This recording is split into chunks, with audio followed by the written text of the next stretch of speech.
नमस्कार दोस्तों, मैं हूं अजीत कुमार। आप देख रहे हैं ड्रीम टेक एजुकेशन। आज हम लोग जो ग्लोबलाइजेशन का पहला लेक्चर कंप्लीट किए थे, उसी के दूसरे लेक्चर की बात करते हैं। पहले लेक्चर में हमने इस स्लाइड तक पढ़ा था कि कोई भी अगर हम ऑब्जेक्ट की बात करते हैं, है ना, किसी भी अगर ऑब्जेक्ट की बात करते हैं तो होता क्या है, कॉमनली आज के समय में जब हम ग्लोबलाइजेशन को पढ़ रहे हैं, जब ग्लोबल कंट्री को एक एक करके देख रहे हैं कि किस तरीके से कोई ग्लोबल प्रोडक्ट एक जगह से दूसरे जगह टर्न करता है, तो हम लोग देखे थे कि कोई भी प्रोडक्ट जो है वो डिजाइन होता है कहीं पे, मैन्युफैक्चर कहीं पे होता है, असेंबल कहीं और होता है, कस्टमर केयर उसके कहीं और होते हैं। उसका पूरे वर्ल्ड में, है ना, पूरे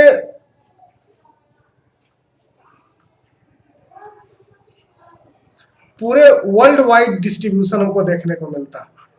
ठीक, वर्ल्ड वाइड डिस्ट्रीब्यूशन देखने को मिलता है।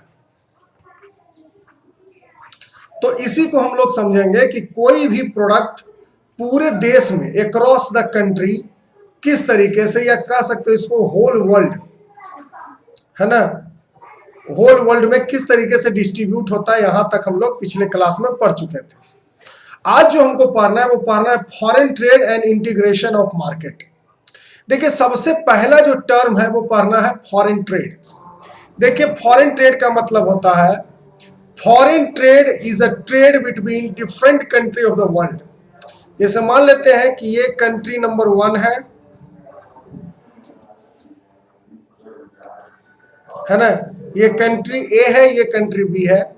ए से बी अगर कोई सामान भेजा जा रहा है तो ए कंट्री के लिए वो कहलाएगा एक्सपोर्ट, और बी कंट्री के लिए जो सामान लाया गया है उसको कहते हैं इंपोर्ट, है ना।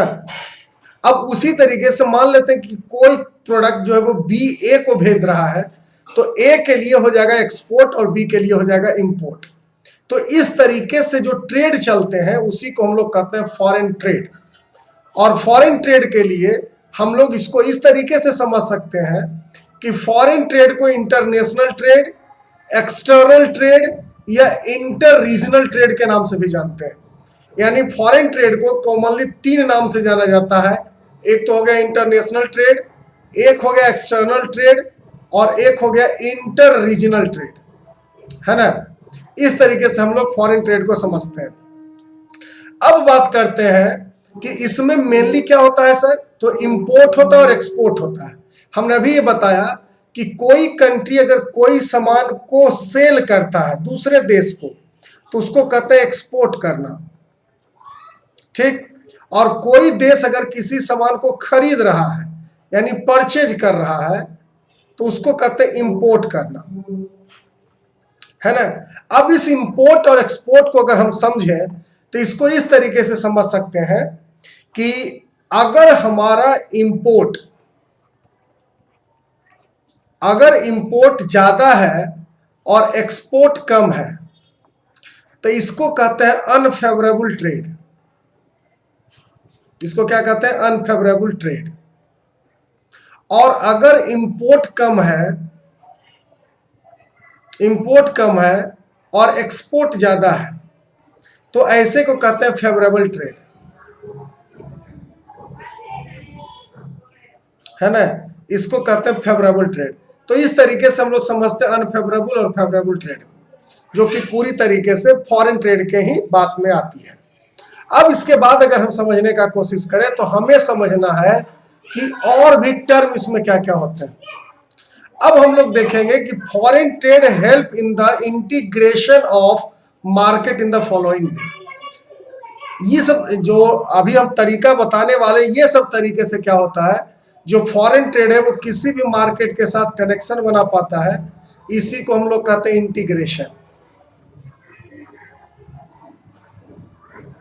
है ना, इंटीग्रेशन। तो चलिए देखिए, सबसे पहला क्या है, facilitate movement of goods and service between country. देखिए, दोनों कंट्री, ये ए कंट्री मान लेते हैं, ये बी कंट्री मान लेते हैं, तो दोनों के बीच में एक इजी ट्रांसपोर्टेशन का माध्यम होना चाहिए, है ना। ट्रांसपोर्टेशन का एक रूट होना चाहिए जिससे ए से गुड्स बी आसानी से चला जाए और बी से गुड्स आसानी से ए कंट्री में चले जाए। तो इस तरीके की मूवमेंट अगर करवाना है तो इसके लिए क्या है, गुड्स और सर्विस होना चाहिए, क्या, फैसिलिट मूवमेंट करवाने के लिए। अब दूसरा आता है कि फैसिलिट movement of people, idea in technology. अब देखिए हम लोग हमेशा तो वैसे गुड्स का नहीं कर सकते हैं ना जिसकी बहुत सारा डिमांड है, क्योंकि आने अभी का जो समय है इसमें आइडिया ऑफ इनोवेशन और टेक्नोलॉजी ये दोनों का बहुत बड़ा रोल होता है। तो एक जगह से दूसरे जगह लोग जो फैसिलिटेट कर पाते हैं, अपनी आइडिया को मूव कर पाए, टेक्नोलॉजी को मूव कर पाए, ये भी इंटरनेशनल ट्रेड का ही एक हिस्सा होता है। तीसरा हम लोग देख सकते हैं क्या कि opportunity to produce to sell their product beyond local या डोमेस्टिक मार्केट। ये जो फॉरेन ट्रेड है ना, ये जो फॉरेन ट्रेड है, फॉरेन ट्रेड क्या करता है, किसी भी लोकल चीज को, है ना, लोकल चीजों को मोर देन वन कंट्री में सेल करता है, जिससे क्या होता है कि जो लोकल प्रोडक्ट होते हैं किसी भी जगह के, उसको दुनिया के अलग अलग पार्ट में लोग जान पाते हैं और उसको समझ पाते हैं। ठीक, उसके बाद अगर कोई आदमी सामान खरीदना चाहता है तो वो क्या करेगा जी, उसको बहुत ज्यादा चॉइस मिलेंगे गुड्स की, सेम प्राइस पर अच्छे अच्छे प्रोडक्ट मिल सकते हैं, या जैसी प्रोडक्ट आपको चाहिए उस तरीके का प्रोडक्ट इजीली अवेलेबल हो सकता है। तो ये सब फॉरेन ट्रेड के फायदे हैं। और जो प्रोड्यूसर होता है सर, है ना, जो प्रोड्यूसर होता है वो चाहता है कि ज्यादा से ज्यादा लोग हमारे पास आए, इसीलिए वो हमेशा गुड क्वालिटी, है ना, विथ लो प्राइस पर अवेलेबल करवाता है, जिससे क्या होता है कि better quality of goods and service can be provided, है ना। इसको हम लोग अब आगे समझते हैं। अब एक टर्म यूज होता है जिसको कहते हैं ग्लोबलाइजेशन। क्या है globalisation? It is the process of rapid integration of interconnection between country by greater for investment and greater foreign trade. देखिए ज्यादा से ज्यादा इन्वेस्टमेंट, ज्यादा जो इन्वेस्टमेंट होगा सर, अगर इन्वेस्टमेंट बढ़ेगी तो कंट्री की इकोनॉमी बढ़ेगी, और अगर इन्वेस्टमेंट कमेगा तो कंट्री की इकोनॉमी घटेगी। और ये इकोनॉमी डायरेक्टली डिपेंड होता है किस पर? लोगों की जिंदगी पर, जिसको हम लोग कहते हैं पर कैपिटा इनकम। जितना ज्यादा फॉरेन ट्रेड आपके देश में होगा उतना ज्यादा वहां की इकोनॉमी बूस्ट करेगी, और जब कहीं की इकोनॉमी जितना ज्यादा बूस्ट करेगी तो वहां के लोगों का पर कैपिटा इनकम बढ़ेगा, और पर कैपिटा इनकम अगर बढ़ गया किसी भी देश में तो वहां के लोकल जो लोग होते हैं, वहां के जो कॉमन पीपल है ना, कॉमन पीपल जो है सर, उसके जीवन में क्या आता है? परचेजिंग कैपेसिटी आती है, परचेजिंग कैपेसिटी। और इस कैपेसिटी से क्या होता है? लोगों का हैप्पीनेस मेजर किया जाता है ना, हैप्पीनेस मेजर किया जाता है कि वहां के लोग कितने सुखी और संपन्न हैं। ठीक, तो यही हो गया ग्लोबलाइजेशन। अब देखिए पूरा वर्ल्ड को अगर हम लोग इस तरीके से एक मुट्ठी में बांध दें तो इसी को कहा जाता है कि ये टर्म यूज होता है ग्लोबलाइजेशन के लिए, है ना। इसको हिंदी में कहा जाता है वैश्वीकरण।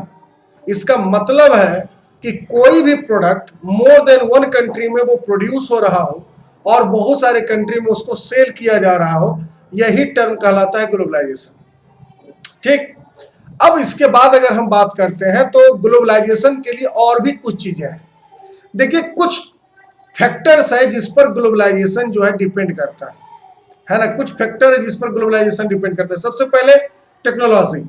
अगर किसी देश की टेक्नोलॉजी बहुत अच्छी है तो वहां ग्लोबलाइजेशन होने का चांसेस ज्यादा है, क्योंकि जितना अच्छा टेक्नोलॉजी होगा और जितना सस्ता टेक्नोलॉजी होगा, वर्ल्ड के जो कंपनी है वो वहां पर जा करके अपना सेटअप लगा सकते हैं।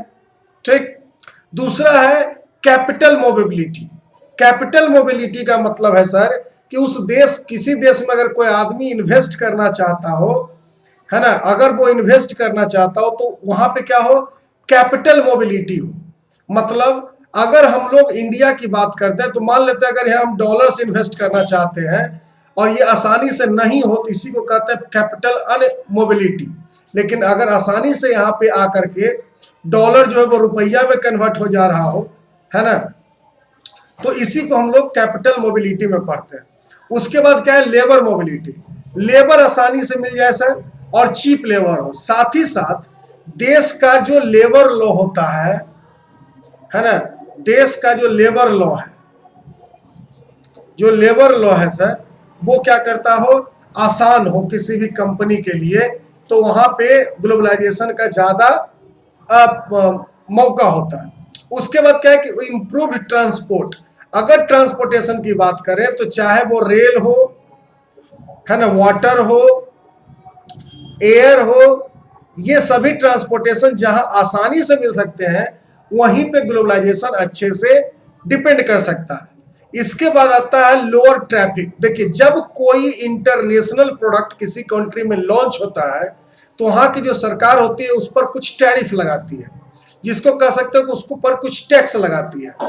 तो टैक्स अगर ज्यादा होगा तो ग्लोबलाइजेशन के तहत जो आने वाले प्रोडक्ट हैं उस कंट्री में वो कम आएंगे, और अगर टैक्स कम लिया जाए सरकार के द्वारा तो वहां पे मोबिलाइजेशन किसी भी चीज का ज्यादा आसानी से होगा, तो ग्लोबलाइजेशन आसानी से आ सकता है। साथ ही साथ उस देश में कुछ मल्टीनेशनल कंपनीज होने चाहिए, या कह सकते हो कि बहुत सारे कंपनी होने चाहिए सर, जैसे जहां से कि आकर के मल्टीनेशनल कंपनी इसके साथ बॉन्ड बना करके अपने प्रोडक्ट को बनाए, है ना, और अपने प्रोडक्ट को उस देश में बेचे या लॉन्च करे। ठीक, आज के वीडियो में यहीं तक। अगले वीडियो में हम आपसे मिलेंगे फिर इसी चैनल पर इसी वक्त। तब तक देखते रहिए ड्रीम टेक एजुकेशन। अगर आप मेरे चैनल पर नए हैं तो हमारे चैनल को सब्सक्राइब करो, लाइक जरूर करें और अपने दोस्तों के बीच में ये वीडियो जरूर शेयर करें। धन्यवाद। मैं हूं अजीत कुमार, आप देख रहे हैं Dream Tech Education. Sign of.